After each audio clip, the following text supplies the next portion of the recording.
مرد و زن بچے اور بچیاں بھی سبھی، مرد و زن بچے اور بچیاں بھی سبھی، علم حاصل کرو، علم حاصل کرو۔ جی بہت اچھے، سبحان اللہ۔ مرد و زن بچے اور بچیاں بھی سبھی، علم حاصل کرو، علم حاصل کرو۔ یہی فرمان رب، یہی قول نبی، یہی فرمان رب، یہی قول نبی، علم حاصل کرو، علم حاصل کرو۔ زندگی کی اندھیروں بھری راہ میں، آہ میں واہ میں اور ہر چاہ میں، زندگی کی اندھیروں بھری راہ میں، آہ میں واہ میں اور ہر چاہ میں۔ حافظ محمد انس جو اسی گاؤں کے رہنے والے ہیں، وہ آپ کے سامنے آ رہے ہیں، آپ بغور سماعت فرمائیں۔ السلام علیکم ورحمۃ اللہ وبرکاتہ۔ وعلیکم السلام ورحمۃ اللہ وبرکاتہ۔ الحمدللہ رب العالمین، الحمدللہ رب العالمین، وقضى ربك الا تعبدوا الا اياه وبالوالدين احسانا، اما يبلغن عندك الكبر احدهما او كلاهما فلا تقل لهما اف ولا تنهرهما وقل لهما قولا كريما۔ آپ حضرات کے سامنے جو آیت تلاوت کی گئی ہے، اس میں اللہ تعالیٰ نے معاشرے کے نوجوان اور فرزندوں کی ایک بیماری کا علاج بتلایا ہے۔ وہ ایسا کامیاب نسخہ بیان کیا ہے، اگر انسان اس کو اپنا لے تو دنیا کی کامیابی سے ہمکنار ہو جائے۔ وہ نسخہ یہ ہے، اللہ تعبدوا الا ایاہ وبالوالدین احسانا، اے لوگو اللہ کی عبادت کرو اور والدین کے ساتھ اچھا سلوک کرو۔ اور آگے فرمایا، اما یبلغن عندک الكبر احدهما او كلاهما فلا تقل لهما اف ولا تنهرهما وقل لهما قولا كريما۔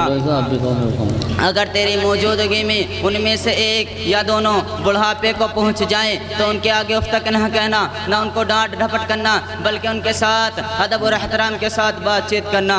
میرے دوستو، میرے دل پر شدید تقاضا ہے، اس لیے آپ حضرات سے کہہ دیتا ہوں اور آپ حضرات سے گزارش ہے کہ اس کو دل کی تختی پر لکھ لینا۔ یہ ایک آزمودہ اور اٹل حقیقت ہے، میں نے کبھی اس کا خلاف ہوتے ہوئے نہیں دیکھا، اور وہ یہ ہے کہ اللہ تعالیٰ حلیم و بردبار ہے، جلدی پکڑ نہیں کرتا ہے، بہت سارے گناہوں کو تو معاف کر دیتا ہے، بہت سارے گناہوں کو سزائے عالم آخرت کے لیے موقف کر دیتا ہے، لیکن والدین کا نافرمان ایسا گنہگار کہ جس کی سزا دنیا میں بھی دی جاتی ہے اور آخرت میں بھی۔ میں نے کسی کو نہیں دیکھا کہ اس نے ماں باپ کو ستایا ہو اور وہ دنیا سے آرام کے ساتھ رخصت ہو گیا ہو۔ کرب و اضطراب، قلب کو بے چینی، فاقہ و بدحالی، غرض ہے کہ ہر طرف کے مصائب جھیل کر ہی وہ دنیا سے جاتا ہے۔ میرے دوستو، دور نبوت کا عجیب واقعہ ہے۔ لوگوں آؤ، نبی کا ایک فرمان اور سنتے جاؤ۔ نبی صلی اللہ علیہ وسلم کا دور ہے، قابل غور ہے۔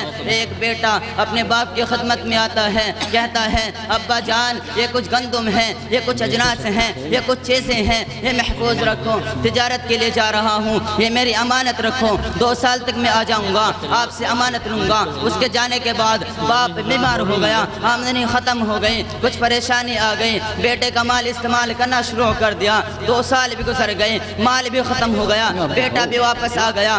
آتے ہی بیٹے نے باپ سے کہا، میرا مال دو۔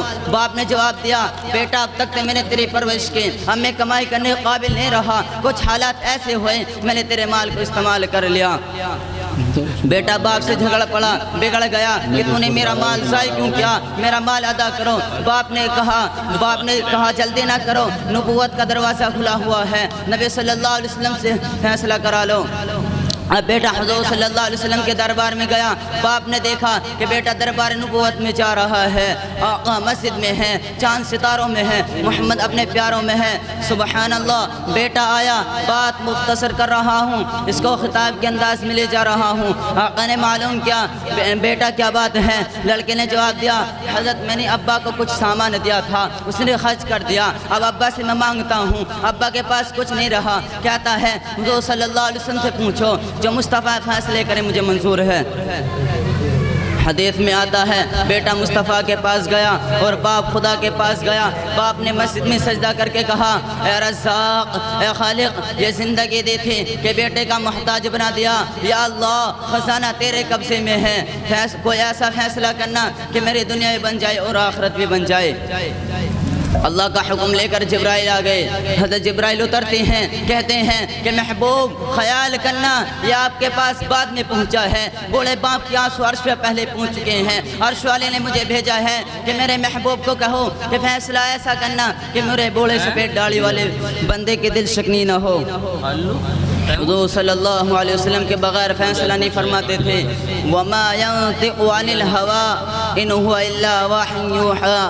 مصطفیٰ ہرگز نہ گفتے تا نہ گفتے جبرائیل، مصطفیٰ ہرگز نہ گفتے تا نہ گفتے جبرائیل، جبرائیل ہرگز نہ گفتے تا نہ گفتے پروردگار۔ حضور صلی اللہ علیہ وسلم نے بیٹے کو فرمایا، جاؤ باپ کو بلا کر آؤ۔ باپ بوڑھا تھا، آنکھیں کمزور تھیں اور آنسو جاری تھے اور بار بار کہتا، یا اللہ حضور کے دربار میں جا رہا ہوں، دلیل نہ کرنا۔ دور سے آقا نے بوڑھے کو آتے ہوئے دیکھا اور کھڑے ہو گئے اور فرمایا، ابا جان رو مت، سفارش آ چکی ہے، آگے بڑھ۔ حضور صلی اللہ علیہ وسلم نے بوڑھے کا ہاتھ پکڑا اور فرمایا، ابا جان بتا، بیٹا تو یہاں آیا تھا، تم کہاں گئے تھے؟